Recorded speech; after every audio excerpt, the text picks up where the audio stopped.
पूर्णमदः पूर्णमिदं पूर्णात् पूर्णमुदच्यते पूर्णस्य पूर्णमादाय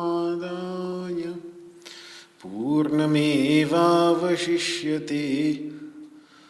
ॐ शान्तिः शान्तिः शान्तिः। वसुदेवसुतं देवं कंसचाणूरमर्दनं देवकी परमानन्दं कृष्णं वन्दे जगद्गुरुम्। सर्वोपनिषदो गावो दोग्धा गोपालनन्दनः पार्थो वत्सः सुधीर्भोक्ता दुग्धं गीतामृतं महत्। न कामयेऽहं गतिमीश्वरात् पराम् अष्टर्धियुक्तां पुनर्भवं वा आर्तिं प्रपद्येऽखिलदेहभाजाम् अन्तस्थितो येन भवन्त्यदुःखाः।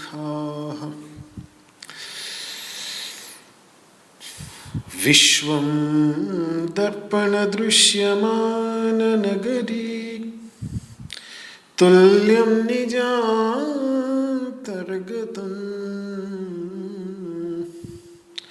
पश्यन्नात्मनि मायया बहिरिवोत् भूतं यथा निद्रया। यस्साक्षात् कुरुते प्रबोधसमये स्वात्मानमेव द्वयम् तस्मै श्रीगुरुमूर्तये नमः इदम्। श्रीदक्षिणामूर्तये। ॐ शान्तिः शान्तिः शान्तिः।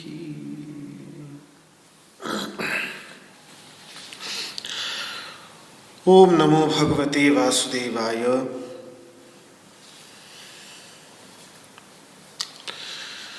श्रीमद् भगवद गीता के सांख्य योग नामक दूसरे अध्याय के 45वें श्लोक में भगवान ने अर्जुन को संबोधित करते हुए कहा कि ये जितने भी वेद हैं ये 3 गुणों तक ही सीमित हैं। 3 गुण और 3 गुणों के जो कार्य हैं उन्हीं को ही विषय करने वाले हैं, हे अर्जुन, तुम्हें तो त्रिगुणातीत बनना है, तुम्हें तो इन तीनों गुणों से परे जाना है, क्योंकि वही तुम्हारा वास्तविक स्वरूप है। ये चैतन्य जो तत्व है, जो पुरुष तत्व है, यही निस्त्रैगुण्य तत्व है। वही तुम हो ही, केवल उसकी अनुभूति करनी है।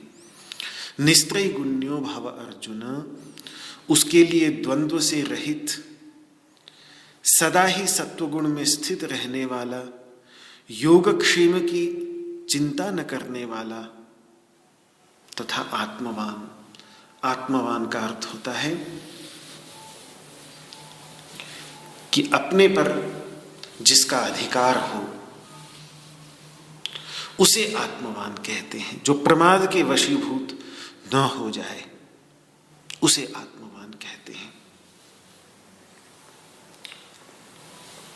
ये बात भगवान ने कही 45वें श्लोक में। अब अगले श्लोक में 46वें श्लोक में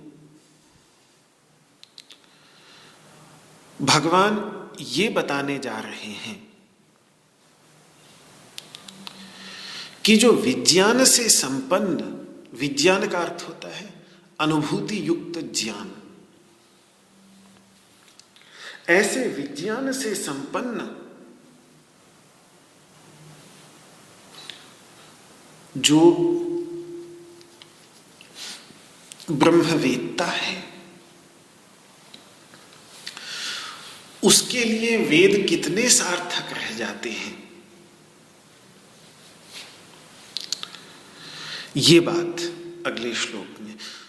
उसके कितने प्रयोजन की सिद्धि वेद कर पाते हैं, ये बात भगवान अगले श्लोक में बताने जा रहे हैं। अगला श्लोक थोड़ा टेढ़ा है, उसका अर्थ दो प्रकार से देखने में आता है। मैं दोनों प्रकार से अर्थ करूंगा। पहले श्लोक का उच्चारण कर लें, फिर इसके दो प्रकार के अर्थ का विचार करेंगे। दूसरे अध्याय का 46वां श्लोक।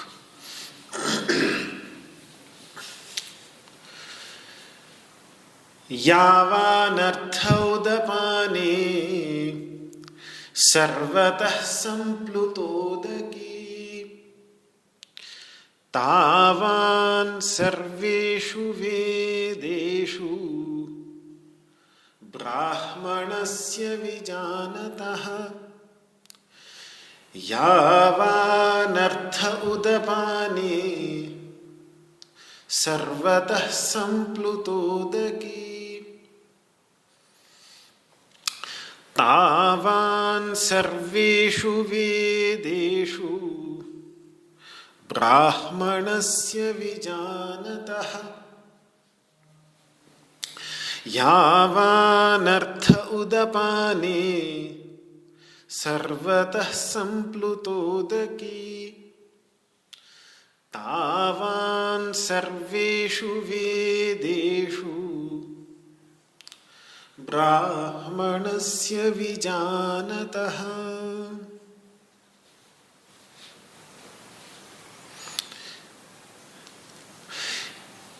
यदि चारों ओर पानी ही पानी हो,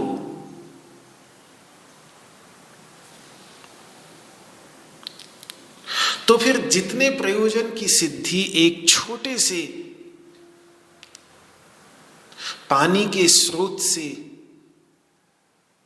होती है, उतनी ही विज्ञान से संपन्न ब्रह्मवेत्ता के लिए सभी वेदों में प्रयोजन की सिद्धि होती है।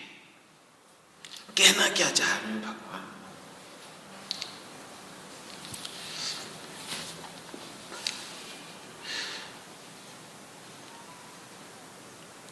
मुझे याद आता है बचपन में कोई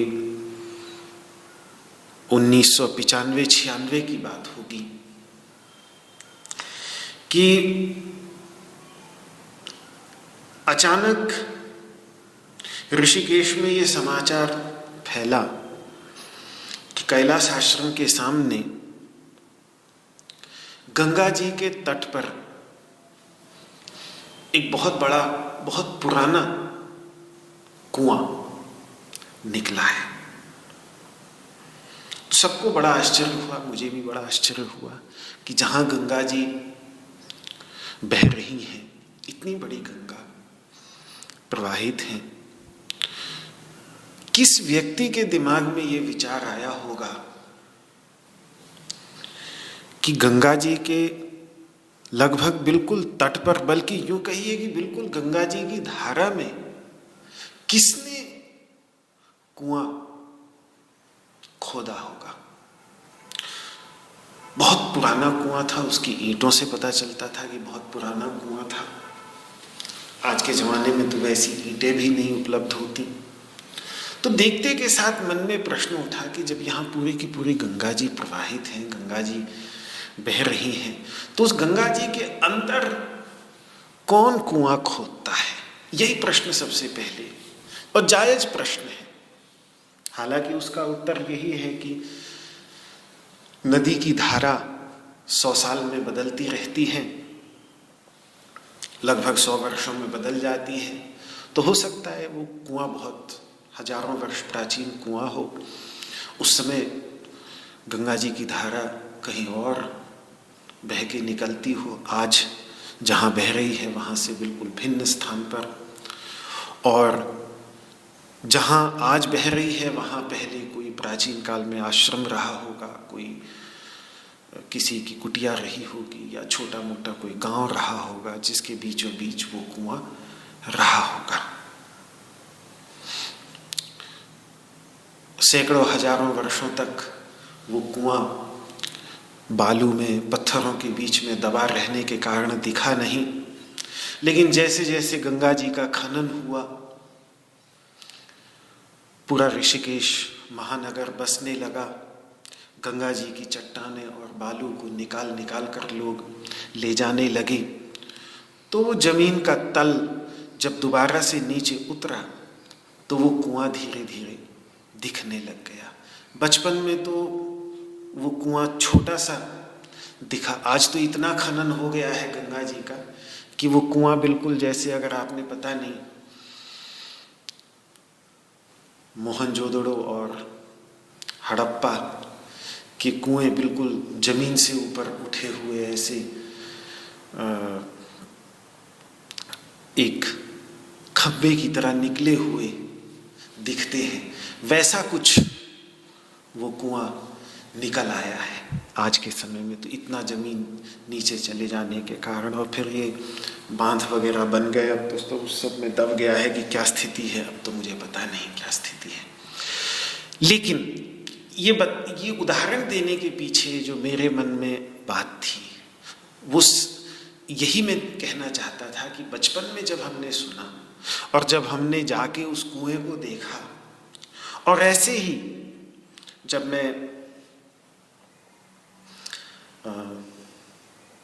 इज़राइल में भी था, पहली बार गया था 2008 में, तो वहाँ समुद्र तट पर तंतूरा, भूमध्य सागर के तट पर छोटा सा गांव था तंतूरा, तो वहाँ भी यही देखा कि बहुत पुराना कुआं और बिल्कुल समुद्र की लहरों के अंदर। जब समुद्र पीछे जाए भाटे में, ज्वार भाटा जो होता है भाटे में, तब जाके वो कुआं समुद्र में से बाहर आ जाता था, वरना समुद्र के अंदर ही डूबा रहता था। तो वहां भी यही प्रश्न मेरे मन में उठा कि क्या, किसको सूझा होगा कि समुद्र के अंदर कुआं खोदने का। लेकिन जब प्रश्न पूछा वहां पर, तो उन लोगों ने यही बतलाया कि ये बहुत पुराने कनान में 2-2.5 हजार साल, 3,000 साल पुराना कुआं है। उस समय समुद्र का तल कम होता था, तो इस कारण उस समय ये सूखी जमीन रही होगी, तब वहाँ पर ये कुआं बनाया होगा। आज समुद्र का तल बढ़ जाने के कारण वो कुआं समुद्र में डूब गया है। पर ये प्रश्न मन में जरूर दोनों स्थान पर, चाहे मैं बच्चा ही था, छोटा ही था, तो मेरे मन में दोनों स्थान पर सबसे पहले प्रश्न उठा कि जब पूरे की पूरी गंगा नदी प्रवाहित हो रही है या पूरा का पूरा समुद्र लहरा रहा है, तो इनके सामने इस कुएं की, छोटे से कुएं की क्या जरूरत किसी को पड़ गई कि उसने ऐसा कुआं खोद डाला। यही बात भगवान यहां पर कह रहे हैं कि जैसे चारों ओर यदि पानी भरा हुआ हो तो कोई प्रयोजन नहीं रह जाता छोटी सी कुएं का, तालाब का, बावड़ी का, वो बेकार हो जाती है। सामने पूरी गंगा नदी बह रही हो तो क्या करना, कुएं का, तालाब का या बावड़ी का, पूरी गंगा नदी उसी में सब कुछ, तो जितना जैसे उसका प्रयोजन नहीं रह जाता। इसी प्रकार से जिसने साक्षात्कार जिसे हो गया है, जो अनुभूति से संपन्न हो गया है ब्रह्मवेत्ता, उसका वेदों में कोई प्रयोजन नहीं रह जाता, उसके लिए फिर वेद भी सार्थक नहीं रहते। ये बात भगवान श्री कृष्ण इस श्लोक के अंतर्गत करते हैं। यावान अर्थ उदपाने, यावान मतलब जितना, अर्थ मतलब प्रयोजन, जितना प्रयोजन उदपान में रहता है। उदपान, उदपान का अर्थ, उद कहते हैं उदक यानी पानी को, और पान मतलब पीने का स्थान, पानी पीने की जगह। उदपान का अर्थ हो गया पानी पीने की कोई भी छोटी सी जगह, जैसे कुआं भी हो सकता है, तालाब भी हो सकता है, पहाड़ों में, हिमाचल आदि में बावड़ियां होती हैं छोटी छोटी, रेगिस्तानों में चले जाएं तो छोटे छोटे वाटर होल्स होते हैं। जब तक रेगिस्तानों में पहले ये मिट्टी का तेल और ये सब नहीं निकलता था तो क्या होता था, वहाँ यही छोटी छोटी बावड़ियाँ होती थी और उन्हीं पर अधिकार करके अधिकार करने वाले राजा बन जाते थे। उनका राज उतना ही होता था छोटी सी बावड़ी पर। क्यों? क्योंकि वहाँ रेगिस्तान में जहाँ पानी की एक बूंद नहीं है, वहाँ एक छोटा सा पानी का गड्ढा भी बेशकीमती हो जाता है। लेकिन ये वहाँ की बात है जहाँ पानी की कमी हो, जहाँ चारों ओर पानी ही पानी है, वहाँ ऐसे छोटे पानी के गड्ढों की क्या कीमत रह जाती है। तो कोई भी पानी पीने का स्थान जैसे कुआं, तालाब या बावड़ी आदि जलाशय, जहाँ पानी बहुत सीमित मात्रा में हो, परिच्छिन्नोदक शंकराचार्य शब्द का प्रयोग करते हैं कि जहाँ उदक बहुत ही परिच्छिन्न हो, पानी बहुत कम मात्रा में हो, उससे जितने प्रयोजन की सिद्धि होती है, वहाँ जितने प्रयोजन की सिद्धि होती है कुछ ना कुछ प्रयोजन। पानी पीना हो तो छोटी सी बावड़ी हो तो उसमें पानी पी लो, अगर थोड़ी और बड़ी है तो उसमें नहाने की भी प्रयोजन की सिद्धि हो जाएगी, और थोड़ी बड़ी मिल जाए तो चलो कपड़े भी धो लो उसमें, उससे भी बड़ी हो तो खेती भी सींच लो।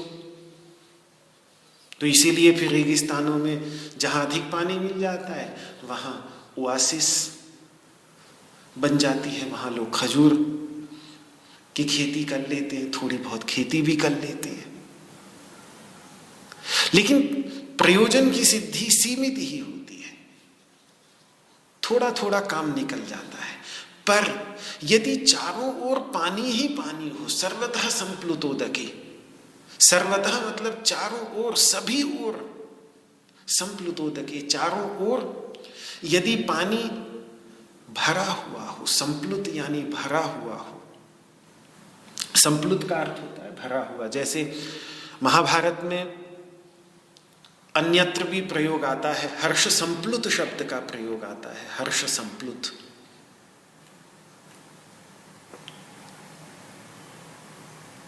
संभवतः अर्जुन को देखकर इंद्र हर्ष संप्लुत होते, तम तथा दीन मनसम राजानम हर्ष संप्लुतम। हर्ष संप्लुत शब्द का प्रयोग आता है। हर्ष संप्लुत मतलब हर्ष से भरा हुआ। या जैसे जिस दिन में चारों तरफ बादल ही बादल छाए हुए हों, जैसे आजकल सर्दी में बादल छा जाते हैं तो धूप नहीं निकलती, तो बादल ही बादल भरे हुए हैं। बरसात के मौसम में जब मॉनसून का मौसम हो तो कई कई दिनों तक बादल छाए रहते हैं, सूर्य निकलता ही नहीं। तो ऐसे दिन को मेघ संप्लुत दिन कहते हैं। महाभारत के अंतर्गत संप्लुत शब्द का प्रयोग इस अर्थ में, भरे हुए अर्थ में होता है। दुर्दिने मेघ संप्लुते ततः सुप्त जन प्राय दुर्दिने मेघ संप्लुते। मेघ संप्लुत मतलब मेघ से भरा हुआ। तो इसी प्रकार से सर्वतः संप्लुतोदके, चारों ओर से, जिसमें चारों ओर जल ही जल भरा हुआ हो, ऐसा यदि कोई जलाशय बड़ा सा मिल जाए समुद्र के समान, या ब्रह्मपुत्र नदी या गंगा नदी जैसी जो महानदियां हैं, जहां दूर दूर तक पानी पानी, कितना पानी लोगे, कितना पियोगे, कितना नहाओगे, कितना कपड़े धोगे, कितना सींचोगे, वहां तो पानी ही पानी है, खत्म ही नहीं होता। तो ऐसा महान चारों ओर जल से भरा हुआ जलाशय मिल जाए तो फिर इस छोटे से पानी के पीने के स्थान का जितना महत्व रह जाता है, फिर जितना प्रयोजन, जितना अर्थ उसका रह जाता है, फिर वो व्यर्थ हो जाता है। फिर वो छोटा सा उद्पान, वो छोटी सी बावड़ी, वो छोटा सा कुआं बेकार हो जाता है जब चारों ओर जल ही जल हो। तो वहां छोटे से उद्पान से जितना प्रयोजन रह जाता है, उतना ही प्रयोजन तावान सर्वेषु वेदेषु ब्राह्मणस्य विजानतः, उतना ही प्रयोजन रह जाता है विज्य ब्राह्मण का सभी वेदों के अंतर्गत। ये भगवान कह रहे हैं। ब्राह्मण शब्द का अर्थ होता है ब्रह्म जानाति इति ब्राह्मणः। ब्रह्म शब्द के दो अर्थ होते हैं, एक अपर ब्रह्म यानी वेद, क्योंकि वेद में हम लोग वेद को वेद कह देते हैं। वेद अपने आप को वेद नहीं कहता, वेद अपने आप को ब्रह्म कहता है। ब्रह्म शब्द का बहुवचन में जब प्रयोग करता है वेद, तो उसका अर्थ होता है वेद के मंत्र। एक वचन में प्रयोग करे तो ब्रह्म शब्द का अर्थ परब्रह्म परमात्मा, और बहुवचन में प्रयोग करे तो ब्रह्म का अर्थ होता है वेद मंत्र। जैसे शुनःशेप, महर्षि शुनःशेप जब वरुण की स्तुति करते हैं ऋग्वेद में, तो वो कहते हैं उपब्रह्माणि वागतः, हम ब्रह्मों का उच्चारण करते हुए आपके समीप आते हैं, आपकी शरण में आते हैं वरुण देवता। तो वहां ब्रह्माणि, ब्रह्म शब्द का प्रयोग वो स्तुति के जो वैदिक मंत्र हैं उनके लिए शुनःशेप ब्रह्म शब्द का प्रयोग कर रहे हैं। तो एक ब्रह्म का अर्थ होता है वेद के मंत्र, और एक ब्रह्म का अर्थ होता है परब्रह्म परमात्मा तत्व। और उसको जो जाने, उसको जो समझे, उसको जो अपने जीवन में उतारे, जिस प्रकार से ब्रह्मचर्य का अर्थ होता है कि वेद को, वेद के ज्ञान को प्राप्त करने के लिए जो जीवनचर्या है, जो जीवन पद्धति है, उसको ब्रह्मचर्य कहते हैं। इसी प्रकार से वेदज्ञ को, वेद को जो जानता है या वेद की व्याख्या जिसमें हो, उन ग्रंथों को ब्राह्मण ग्रंथ कहते हैं। शतपथ ब्राह्मण, तैत्तिरीय ब्राह्मण, ऐतरेय ब्राह्मण, गोपथ ब्राह्मण, तांड्य महाब्राह्मण, ये जो ब्राह्मण ग्रंथ हैं, वेदों का जो ब्राह्मण भाग है, उसको ब्राह्मण कहते ही इसीलिए है क्योंकि उसमें ब्रह्म की यानी वेद की व्याख्या है, इसीलिए उनको ब्राह्मण कहा जाता है। क्योंकि ब्रह्म संहिता ब्रह्म हो गया और ब्राह्मण में संहिता की व्याख्या हो गई, इसलिए उसको ब्राह्मण कह देते हैं। तो इसी प्रकार से यहाँ जो ब्राह्मण शब्द है उसका अर्थ है वेद को जानने वाला या परब्रह्म परमात्मा तत्व को जानने वाला। तो ऐसा जो ब्राह्मण है जो विजानतः, जो ज्ञान से नहीं बल्कि विज्ञान से संपन्न है। कृष्ण की शब्दावली में ज्ञान और विज्ञान में हमेशा थोड़ा भेद होता है, वो दोनों शब्दों का भिन्न अर्थ में प्रयोग करते हैं अनेकों स्थानों पर। ज्ञानम विज्ञान सहितम, ज्ञान विज्ञान सहितम, ज्ञान शास्त्र से, गुरु से सुनकर जो ज्ञान प्राप्त होता है उसको विज्ञान कहते हैं, और अपने अंतर्गत अनुभव करके अपने अंदर जिस ज्ञान को प्राप्त होता है अनुभव के आधार पर, अनुभूति परक ज्ञान को वो विज्ञान कहते हैं। तो ऐसे अनुभूति परक ज्ञान से जो संपन्न ब्रह्मवेत्ता है उसका सारे वेदों में उतना ही प्रयोजन रह जाता है जितना प्रयोजन, अरे जिसको अपने अंदर ज्ञान का मूल स्रोत मिल गया है,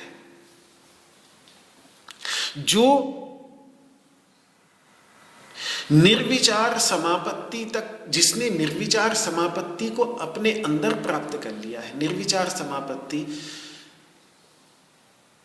ध्यान की, समाधि की उस अवस्था को कहते हैं जिसमें ऋतंभरा प्रज्ञा का आविर्भाव होता है। और योग के आचार्य महामुनि पतंजलि आदि ये मानते हैं कि निर्विचार समापत्ति से ही वैदिक ज्ञान का प्रादुर्भाव होता है। तो जो स्वयं उस समाधि की अवस्था में पहुंच गया है, जिस समाधि की अवस्था में बैठकर ऋषि महर्षियों ने वेद का उच्चारण किया, फिर उसे वो शब्दातीत अवस्था है। निर्विचार समापत्ति जो है वो शब्दातीत अवस्था है। वहां महामुनि पतंजलि स्मृति परिशुद्धि की बात करते हैं, यानी शब्द के स्मृति के शोधन की बात करते हैं कि शब्द निकल जाता है बिल्कुल, वहां शब्द रहता नहीं विचारों में। वो विचार की अनुभूति की वो अवस्था है जो शब्दों से अतीत है, जहां शब्दों का कोई काम नहीं होता, वहां केवल अनुभव रह जाता है। तो उस शब्दातीत अनुभव की अवस्था से निकले हुए शब्द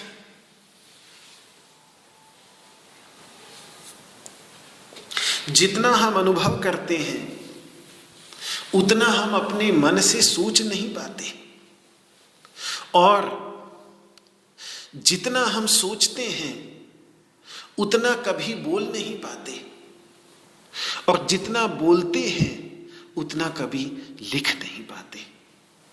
तो शब्दातीत अनुभव तो असीम है, उसको कितने शब्दों में व्यक्ति अभिव्यक्त करेगा, वो तो सीमित ही होगा। जैसे ही शब्द की गति ही ऐसी है कि शब्द सीमित कर देता है। शब्द उस टेलीस्कोप की तरह है जो बहुत दूर तक हमें आकाश में दिखा सकता है, लेकिन साथ में जितने दूर तक हमें दिखाता है उसके साथ ही साथ वो अपनी उपाधि से सीमित भी कर देता है, अनंत आकाश को नहीं दिखा सकता।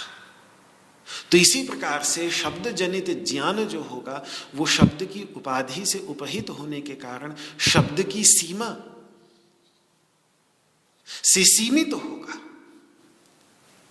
तो वेद का ज्ञान तो उन छोटी छोटी बावड़ियों की तरह है कि ठीक है और ज्ञान नहीं, तो रेगिस्तान में तो एक एक बूंद भी बेशकीमती हो जाती है, लेकिन जिसके हृदय में ज्ञान की सरिता प्रवाहित हो रही हो, जिसके हृदय में स्वयं ज्ञान की, उसी ज्ञान की नदी ब्रह्मपुत्र और गंगा नदी जैसी महान नदी प्रवाहित हो रही हो, ज्ञान की जिसके हृदय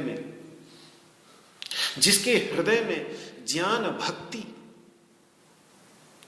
और अनुभूति, इन तीनों की त्रिवेणी प्रवाहित हो रही हो, संगम हो गया हो जिसके हृदय में, तो वो व्यक्ति छोटे से कुएं में क्या, उसे किस प्रयोजन की सिद्धि होगी? फिर उसके लिए कोई प्रयोजन नहीं रह जाता। इसीलिए भगवान शंकराचार्य, वही भगवान शंकराचार्य जिन्होंने वेदों पर, उपनिषदों पर भाष्य लिखे, वही भगवान शंकराचार्य जिन्होंने वैदिक धर्म की स्थापना के लिए कश्मीर से लेके कन्याकुमारी तक पदयात्रा करके भारतवर्ष की चारों दिशाओं में 4 पीठों की स्थापना केवल इस भावना से की कि लोग इन पीठों में आकर वेदों का और वैदिक विज्ञान का अध्ययन करेंगे। भारतवर्ष को 4 दिशाओं से उन्होंने बांधा और ज्योतिर्मठ, गोवर्धन मठ आदि मठों की, श्रृंगेरी मठ आदि मठों की स्थापना की। वही भगवान शंकराचार्य ऐतरेयोपनिषद के उपोद्घात भाष्य में कह देते हैं कि ज्ञान से जब संपन्न हो जाता है, ज्ञानी हो जाता है, तो फिर वेद की विधि और निषेध से वो परे हो जाता है। फिर तो जो वो कहता है वही वेद हो जाता है, उसकी वाणी ही वेद बन जाती है। फिर जैसे नौकर अपने स्वामी को किसी काम में नहीं लगा सकता, इसी प्रकार से ये वेद ऐसे ज्ञान से संपन्न ज्ञानी को भृत्य के समान, नौकर के समान वो काम में नहीं लगा सकता। तो ये बात वहां उन्होंने इस प्रकार से कही। इसी बात को महाभारत में ही अन्यत्र वेदव्यास जी ने भी सुखदेव जी से इस प्रकार से कहा है कि ये स्म बुद्धिम पराम प्राप्ता, जो उस परा बुद्धि को प्राप्त हो गए। यही बुद्धि जो 2 प्रकार की बुद्धियों की यहाँ पर बात करते हुए भगवान ने दोनों को एकीभूत करके एक व्यवसायत्मिका बुद्धि की बात की, वही है परा बुद्धि यानी परम ज्ञान। उस परम ज्ञान को जो प्राप्त हो गए हैं और धर्म नैपुण्य दर्शिनः, और पूर्ण निपुणता के साथ जिन्होंने धर्म के तत्व को समझ लिया है, नते कर्म प्रशंसन्ति, फिर वो कर्म की प्रशंसा नहीं करते, फिर वो सकाम कर्म की, वैदिक सकाम कर्म तक की भी प्रशंसा नहीं करते। कूपम नद्याम पिबन्निव, जैसे जिसको गंगा नदी के तट पर गंगा का मधुर जल पीने को मिल रहा हो, कितना मीठा पानी होता है गंगा जी का, तो वो मधुर जल जब पीने को मिल रहा हो तो कुएं के पानी की क्या प्रशंसा करेगा। कूपम नद्याम पिबन्निव, नदी में पीता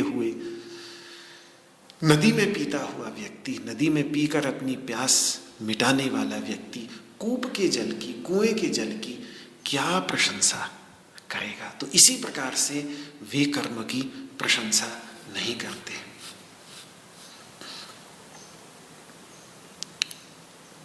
तो कहने का भाव यही है कि छोटे छोटे जलाशयों से जिन छोटे छोटे प्रयोजनों की सिद्धि हो जाती है, उन सारे प्रयोजनों की सिद्धि एक साथ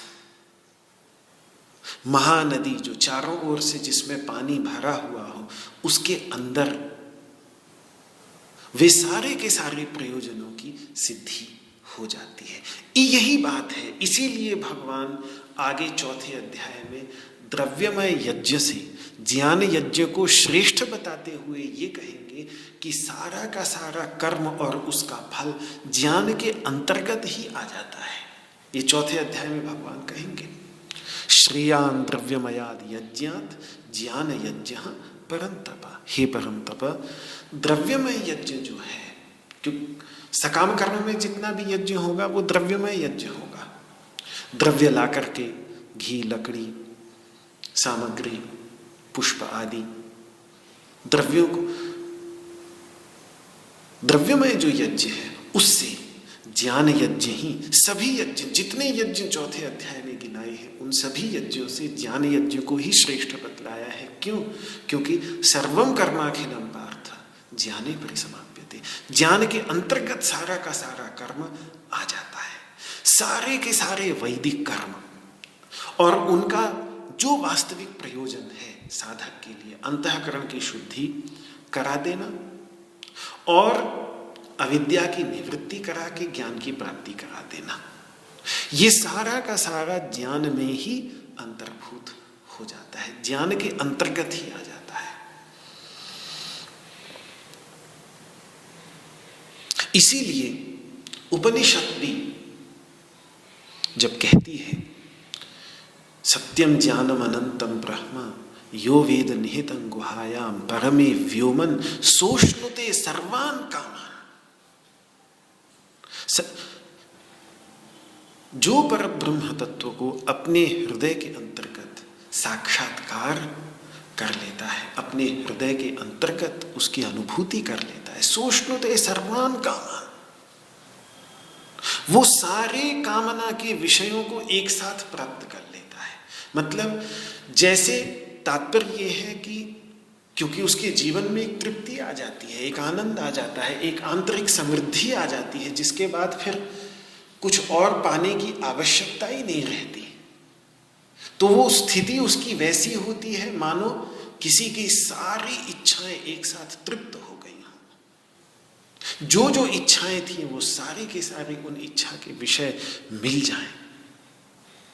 क्यों? क्योंकि सब इसके अंतर्गत आ जाता है, सब इसके अंतर्भूत हो जाता है। बस वैसे ही जैसे बड़ी संख्या में छोटी संख्या तो आ ही जाती है। 10 की संख्या में 1 से लेकर 9 तक सारी संख्याएं आ गई। 100 की संख्या में 1 से 99 तक की सारी संख्याएं आ गई। जो महासंख्या होती है, बड़ी संख्या होती है, उसके अंदर की सारी संख्याएं उसके अंतर्गत आ जाती हैं। यह भी उपनिषदों का ही उदाहरण है। या एक और उदाहरण देते हैं, प्रसिद्ध उदाहरण, जैसे हाथी के पैर में सबका पैर आ जाता है। सर्वम पदम हस्ति पदे निमग्नम, सारे के सारे पैर हाथी के पैर में आ जाते हैं। इसी प्रकार से विज्ञान के अंतर्गत, आत्म तत्व की अनुभूति के अंतर्गत सारे के सारे वेद और वेदों का ज्ञान, सब कुछ वैसे ही उसके अंतर्गत आ जाता है। इसीलिए एक और बात हम सबने सुनी होगी, मैंने तो बचपन में सुनी थी, जब 7-8 साल का था तो पिताजी ने निर्णय किया कि गंगा सागर जाना है, गंगा सागर दर्शन करना है, गंगा सागर में डुबकी लगानी है। वो स्वयं भी नहीं गए थे कभी। तो उस समय जब जाने लगे तो कई लोगों से चर्चा हुई, तो ये चीज मुझे सुनने में आई, सब तीर्थ बार बार, गंगा सागर एक बार। कई लोगों ने ये बात बोली कि देखो सब तीर्थों में बार बार जाना पड़ता है, गंगा सागर तो एक बार जरूर, एक बार में ही वहां। क्यों? क्योंकि एक गंगा सागर में ही सारे के सारे तीर्थ आ गए। कहां अलग अलग तीर्थों में स्नान करते फिरेंगे?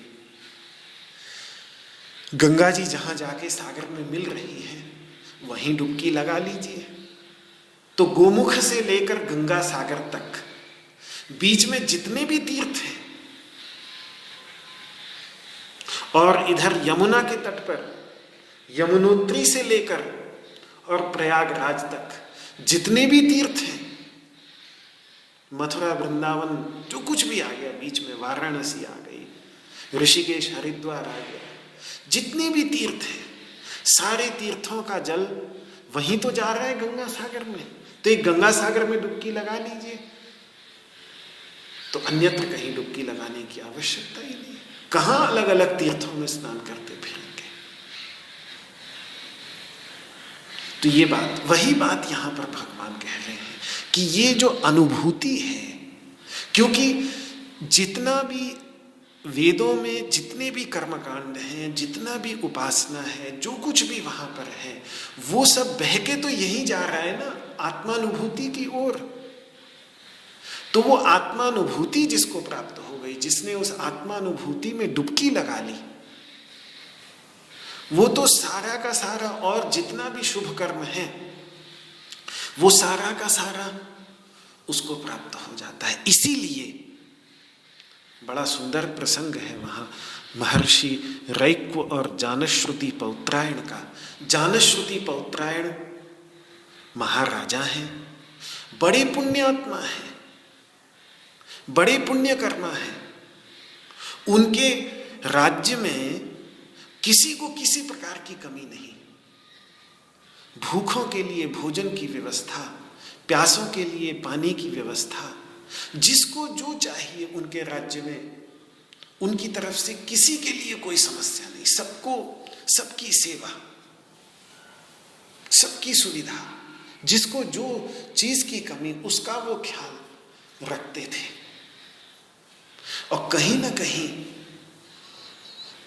उसका उनके अंतर्गत अभिमान भी था, अहंकार भी कहीं ना कहीं अंदर से आता होगा कि देखो मैं राजा बना तो मैंने एक एक की सुख सुविधा का ख्याल रखा।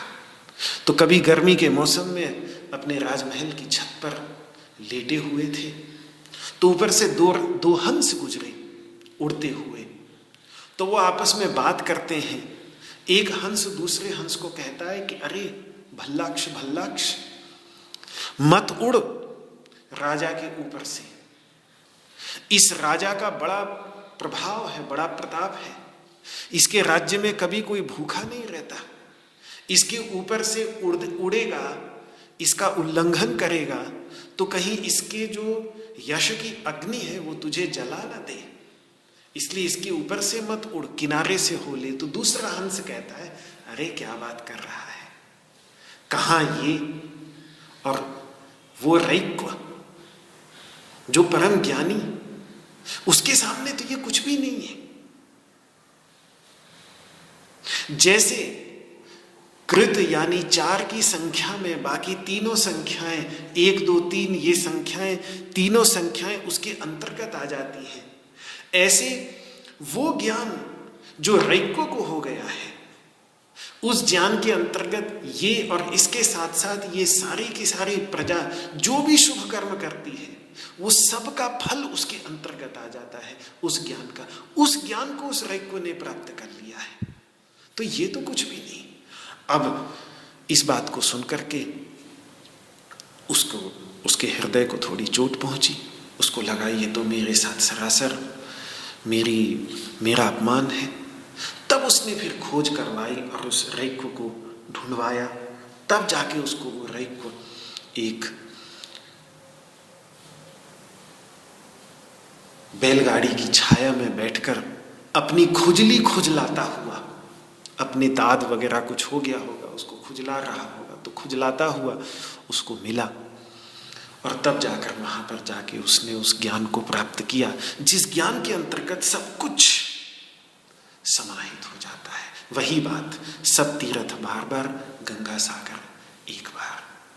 तो सभी कर्मों का, वेदों में जितने भी शुभ कर्म बतलाए गए हैं सकाम भावना से, उनका प्रयोजन किसी न किसी दुख की निवृत्ति और किसी न किसी प्रकार से सुख की प्राप्ति कराना होता है, क्योंकि प्राणी मात्र का यही तो प्रयोजन होता है। पुष्पित वाणी वाले वेद वाक्यों द्वारा निरूपित कर्मों का भी वही प्रयोजन होता है। लेकिन वो सारे के सारे जितने भी ऐसे सैकड़ों पुष्पित वाणी वाले वेद वाक्य हैं, वो वेद वाक्य जिन क्रिया विशेष बहुलाम, जो बहुत अनेकों प्रकार की क्रियाओं को बतलाते हैं, उन सब क्रियाओं का जो प्रयोजन है, वो सारा का सारा प्रयोजन एक ज्ञान द्वारा प्राप्य जो 2 बातें, कि दुख के मूल कारण अविद्या की निवृत्ति पूरा जड़ से उखड़ जाए, जो दुख का मूल कारण है आत्मविस्मृति, वो पूरी जड़ से उखड़ जाए, तो दुख जड़ से उखड़ जाए, ये सिर्फ ज्ञान कर सकता है। वो क्रियाएं, सकाम कर्म क्रियाएं नहीं दुख को जड़ से निकाल सकती। वो थोड़ा बहुत जीवन में छोटे मोटे दुख होंगे उनको, लेकिन दुख आता रहेगा नया। एक दुख को उखाड़ेंगे दूसरा दुख आ जाएगा, क्योंकि जड़ से तो नहीं उखाड़ा ना। पेड़ को ऊपर ऊपर से काटते रहेंगे, दोबारा फल लग जाएगा, उसमें दोबारा बढ़ जाएगा वो। ये ज्ञान जो है, ये विज्ञान, ये तो दुख को जड़ से समूलोत्खात कर देता है, मूल सहित उखाड़ देता है। और जो निजानंद है, दूसरी बात, वो जो सकाम कर्म जो सुख देंगे वो क्षणिक सुख होंगे, विषयों पर आश्रित सुख होंगे।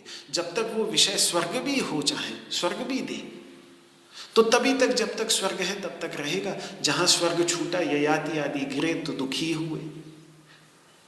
तो विषय पर आश्रित दुख तो जब तक विषय है तब तक सुख देगा, उसके बाद विषय नहीं रहेगा तो फिर सुख भी समाप्त हो जाएगा। ये ज्ञान तो निजानंद देता है, जो किसी विषय पर आश्रित नहीं, जो अपने अंतर्गत, वो आनंद, जिस आनंद का अनुभव हम सब लोग सुषुप्ति अवस्था में करते हैं, जो पूरी तरह, वहां सुषुप्ति अवस्था में कोई विषय नहीं होता, जागृत में होता है, स्वप्न में होता है। और जागृत स्वप्न में विषयों से जिस सुख का आनंद, जिस सुख का अनुभव होता है, उस सुख का अनुभव करते करते करते करते जब हम थक जाते हैं, तब हम उस निजानंद का अनुभव करने के लिए सुषुप्ति की गहराइयों में जाते हैं। और कितने, वहां कोई विषय नहीं होता, वो निर्विषय सुख है, निर्विषय आनंद है। और फिर उसका अनुभव करके कैसे तरोताजा अगले दिन सुबह निकल कर आते हैं, उस निजानंद की प्राप्ति ये ज्ञान कराता है। तो जो कुछ भी उन पुष्पित वाणी द्वारा बोले जाने वाले सकाम कर्मों के द्वारा जिन जिन प्रयोजनों की सिद्धि होती है, वो सारे के सारे प्रयोजन इस ज्ञान के अंतर्भूत रहते हैं। कुल मिला के कहने का तात्पर्य ये है कि जितने भी शुभ कर्म हैं, उन सब शुभ कर्मों का फल ज्ञान के फल में अंतर्भूत हो जाता है, ज्ञान के फल के अंतर्गत आ जाता है। इसीलिए महर्षि याज्ञवल्क्य महाराजा जनक को समझाते हुए बृहदारण्यक उपनिषद में कहते हैं कि जनक, ये जिस आनंद का मार्ग मैं तुम्हें बतला रहा हूं, इसी की ही एक छोटी सी मात्रा, यानी 16वां हिस्सा, जैसे क्योंकि चंद्रमा के 16 हिस्से होते हैं ना, तो एक तरफ ले लो पूर्णिमा का चंद्रमा, और एक उसका 16वां हिस्सा जो दिखता भी नहीं है मुश्किल से, प्रतिपदा का चांद, द्वितीया का चांद जरा सा, तो उतने आनंद के सहारे में ही पूरी दुनिया आनंदित हो रही है। पूर्णिमा का आनंद, पूर्णिमा के चांद जैसा पूर्ण आनंद, पूर्णानंद का यदि अनुभव करना है तो फिर ज्ञान के मार्ग पर ही चलना पड़ेगा, तभी जाकर। तो ये बात, एक अर्थ इस श्लोक का इस प्रकार से हो सकता है कि, दोबारा समेट लूं इस अर्थ को, बहुत विस्तार में कह गया कि जितने प्रयोजन की सिद्धि, जितना प्रयोजन रह जाता है एक छोटी सी बावड़ी का उस नदी के सामने, जिसमें चारों ओर पानी ही पानी भरा हुआ, यानी कुछ भी प्रयोजन नहीं रह जाता, व्यर्थ हो जाता है। उसी प्रकार से विज्ञ ब्रह्मवेत्ता के लिए, अनुभूति से संपन्न, आत्म तत्व की अनुभूति से संपन्न ब्रह्मवेत्ता के लिए सारे के सारे वेदों का उतना ही प्रयोजन रह जाता है। इसीलिए फिर उपनिषद कह देती है त्यजेद ग्रंथम अशेषतः। फिर उसके बाद अनुभूति हो गई तो फिर ग्रंथों का परित्याग। जब मधुमक्खी को शहद मिल गया फूल में से, तो फिर फूल को छोड़ देती, फिर फूल का क्या करना। मुंह में शहद भरा, अब उड़ गई, बस खत्म, अब आवश्यकता ही नहीं है फूल की, फूल का क्या करना, फूल का उतना ही काम था। ये तो एक अर्थ हो गया। दूसरे प्रकार से अर्थ भी हो सकता है इस श्लोक का, जो अन्य टीकाकारों ने, कुछ टीकाकारों ने ऐसा अर्थ किया जो मैंने अभी बतलाया, कुछ टीकाकारों ने दूसरे तरीके से अर्थ किया है। तो वो कहते हैं, वो दो प्रकार के जलाशय की बात नहीं करते। अभी पहले अर्थ में हमने दो प्रकार के जलाशय की बात करी ना, कि जैसे छोटा जलाशय बेकार हो जाता है बड़े जलाशय के सामने, ऐसे ही ज्ञान से संपन्न ज्ञानी के लिए वेद छोटे जलाशय के समान बेकार हो जाता है। कुल मिला के ये बात कही। अब दूसरे अर्थ में दो जलाशयों की बात नहीं करते, एक ही जलाशय की बात करते हैं। यावान अर्थ उदपाने सर्वतः संप्लुतोदके, जितने से काम चल जाए, कोई बहुत भरा पूरा जलाशय हो, चारों ओर पानी ही पानी हो, नदी के, गंगा नदी बह रही है। अब हम छोटे जलाशय को निकाल देंगे दिमाग से, सिर्फ बड़े जलाशय की बात करेंगे। वो गंगा नदी है, चारों ओर पानी ही पानी भरा हुआ है, तो हम क्या करते हैं? हमें जितना जरूरी हो उतना हम ले लेते हैं, बाकी छोड़ देते हैं। और गंगा जी में तो हजारों लाखों लीटर पानी बह रहा है लगातार। हमें प्यास लगी तो हमने 2 चुल्लू पी लिया, नहाना हुआ तो 2 बाल्टी पानी में नहा लिए, और कपड़े धोने हुए तो 10 बाल्टी निकाल लिया। जितने से अपने को मतलब था, यावान अर्थः, जितने से अपने को प्रयोजन था उतना हमने ले लिया, बाकी तो बहता रहता है। वो तो अनंत जल का स्रोत है, बाकी और लोगों के लिए छोड़ देते हैं। और लोग भी जिनका नहीं, वो तो बहकर समुद्र में मिल ही जाएगा। इतना पानी है, उसको कहां तक व्यक्ति प्रयोग में लाएगा? नहीं ला सकता। अपने मतलब का हो उतना निकाल लेना चाहिए। तो जैसे, दोबारा दृष्टांत को समझेंगे तो फिर दार्ष्टान्त भी समझ में आएगा कि जैसे खूब भरा पूरा जलाशय हो, सर्वतः संप्लुतोदके उदपाने, जिसमें चारों ओर का पानी आकर इकट्ठा हो गया हो, जैसे गंगा नदी में दूर दूर तक का। गंगा नदी के अंतर्गत, गंगा नदी बहने को तो एक छोटे से इलाके में बह के, लेकिन इसका जो जहां सैकड़ों किलोमीटरों का पानी, सैकड़ों किलोमीटर तक जो भी बूंद गिरेगी वो अंत में गंगा नदी में ही आएगी। तो चारों ओर का पानी आकर गंगा नदी में इकट्ठा होता है। ये सर्वतः संप्लुतोदक का अर्थ हो जाएगा। ऐसा उदपान यानी ऐसा जलाशय जिसमें दूर दूर तक का पानी आकर इकट्ठा हो गया हो, और इसलिए खूब पानी हो उसके अंतर्गत, तो उसमें बहुत अधिक जल होने पर भी उसमें से हम उतना ही जल लेते हैं, यावान जितने की हमें आवश्यकता होती है। यावान अर्थात जितने से हमें प्रयोजन होता है। प्यास लगी तो पीने के लिए ले लिया 2-4 चुल्लू, 1 गिलास। नहाना धोना हुआ तो 2-4 बाल्टी ले ली। और ज्यादा चाहिए तो चलो और थोड़ी ले लिया, बस उतना ही। उससे आगे तो फिर वो बहता रहता है। तावान, उसी प्रकार से सर्वेषु वेदेषु ब्राह्मणस्य विजानता, जो समझदार ब्रह्मवेत्ता वेदवेत्ता ब्राह्मण है, वो सारे के सारे वेदों में से केवल अपने मतलब का भाग ले लेता है, बाकी को छोड़ देता है। मतलब निष्काम कर्म का निरूपण करने वाले जो भाग हैं, अगर उसको अपने अंतःकरण की शुद्धि करनी है तो वो निष्काम कर्म का निरूपण करने वाले भाग को ले लेगा। उसको अपने मन को एकाग्र करना सीखना है तो वो निष्काम उपासना परक भाग को ले लेगा, और ज्ञान प्राप्त करना है तो ज्ञान परक जो उपनिषद के भाग हैं उनको ले लेगा। बाकी जो भाग हैं उनको छोड़ देगा। जो सकाम कर्म का निरूपण, जो ये कह रहे हैं कि भाई ये कर्म करोगे तो फिर स्वर्ग मिल जाएगा, ये कर्म करोगे तो बारिश हो जाएगी, ये कर्म करोगे तो राजा बन जाओगे, ये कर्म करोगे तो तुम चक्रवर्ती सम्राट बन जाओगे। अरे जिसको बनना ही नहीं है वो वेद के उन हिस्सों को छोड़ देगा जितने से उसको मतलब है। जैसे प्यास लगी, 2 चुल्लू पानी गंगा जी में से निकाल कर पी लिया, तो ऐसे ही वेद से ज्ञान प्राप्त करना है, जिसको सकाम कर्म से मतलब नहीं, वो निष्काम कर्म के जो वाक्य हैं उन वाक्यों को समझकर और उनको अपने जीवन में उतार कर चल पड़ेगा। बाकी से उसको कोई मतलब नहीं है। जिसे पराविद्या से मतलब है वो वेदों के उपनिषद भाग पर ही अधिक ध्यान देगा,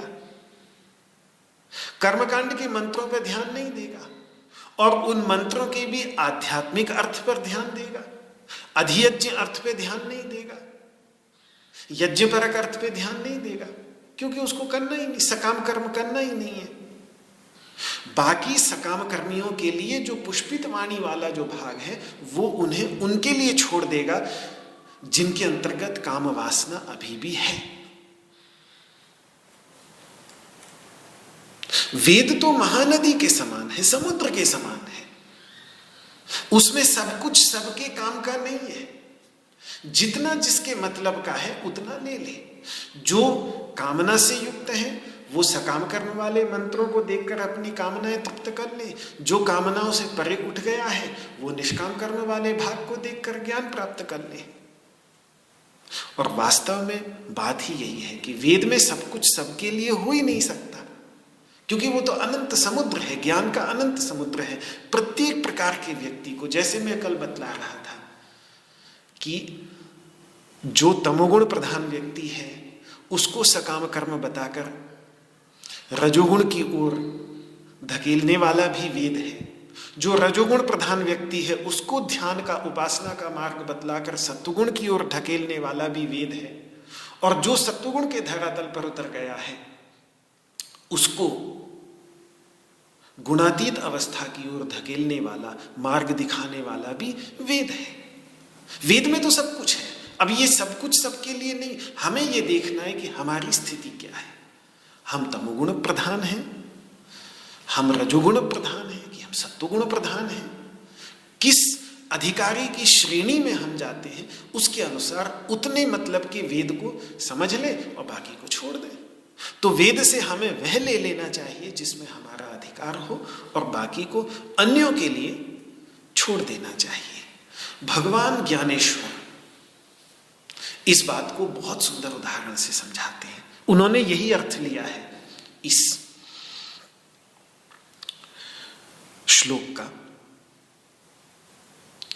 और उनका उदाहरण बड़ा, क्योंकि जब वो उदाहरण उनका तो ज्ञानेश्वरी में तो उदाहरण ही श्रेष्ठ है।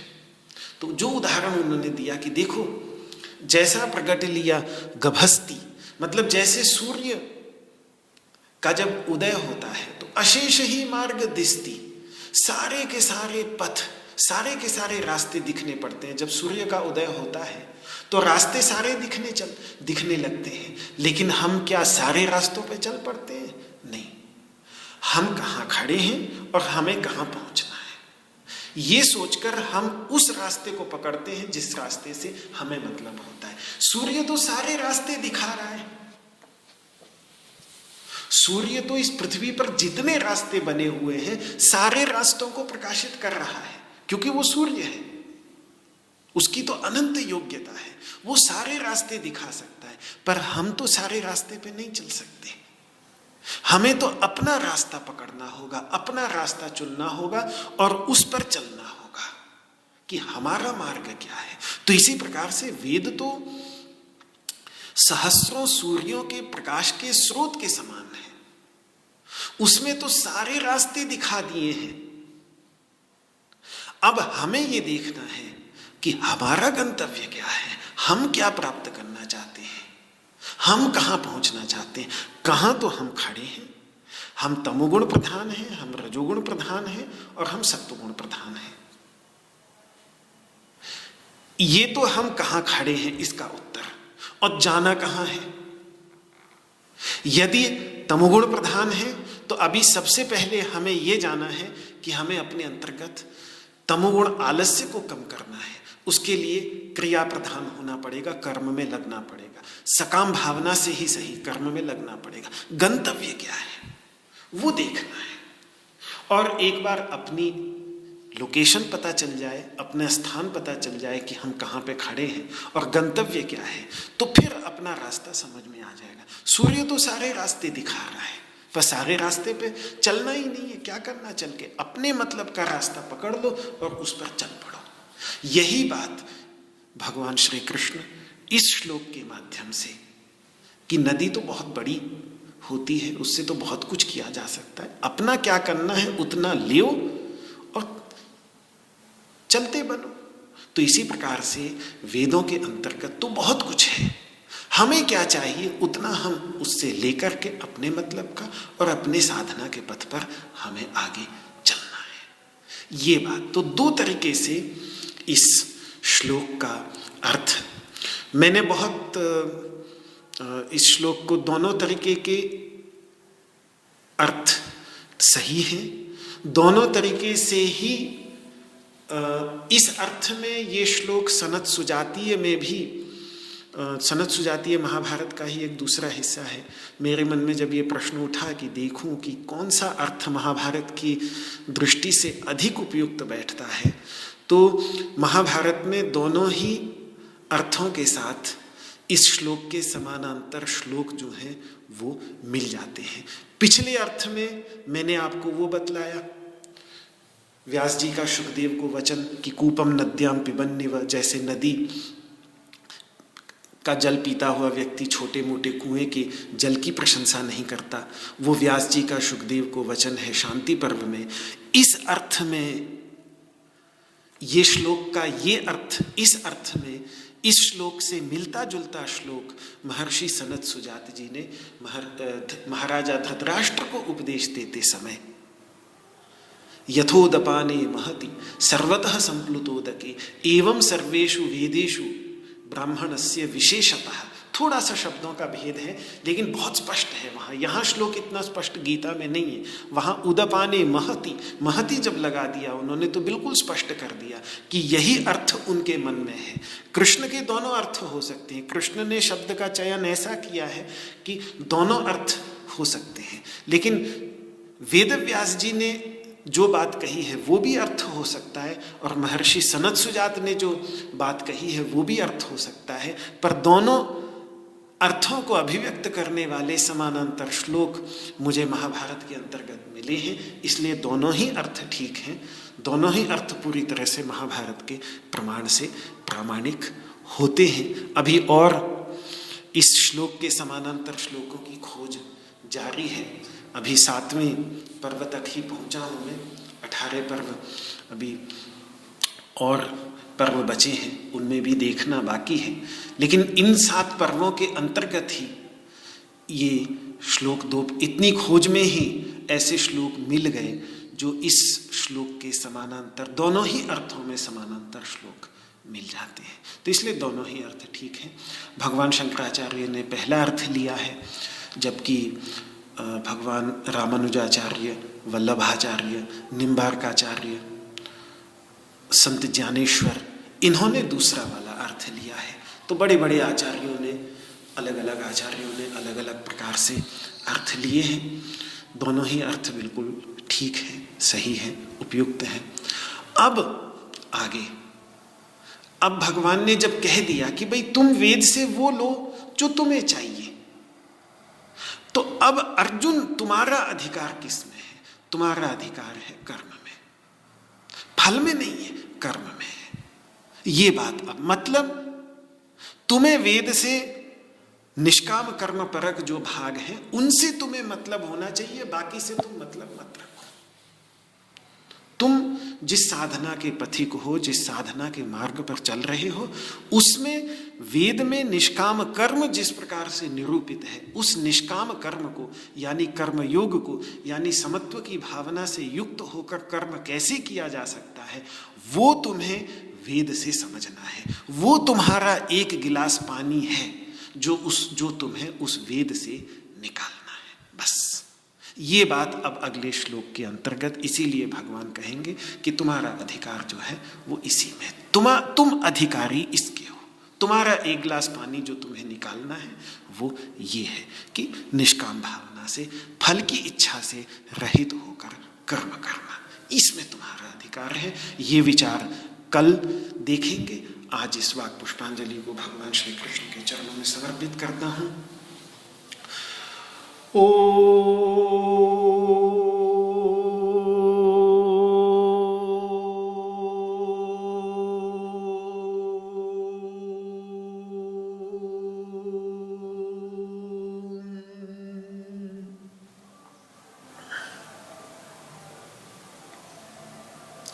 सर्वे भवन्तु सुखिनः, सर्वे सन्तु निरामयाः, सर्वे भद्राणि पश्यन्तु, मा कश्चित् दुःखभाग् भवेत्। ॐ शान्तिः शान्तिः शान्तिः। न त्वहं कामये राज्यं न स्वर्गं न पुनर्भवं कामये दुःखतप्तानां प्राणिनामार्तिनाशनं। श्री कृष्णार्पणमस्तु। आपको मेरा हाथ जोड़ करके प्रणाम। जय श्री कृष्ण, जय श्री कृष्ण, जय श्री कृष्ण।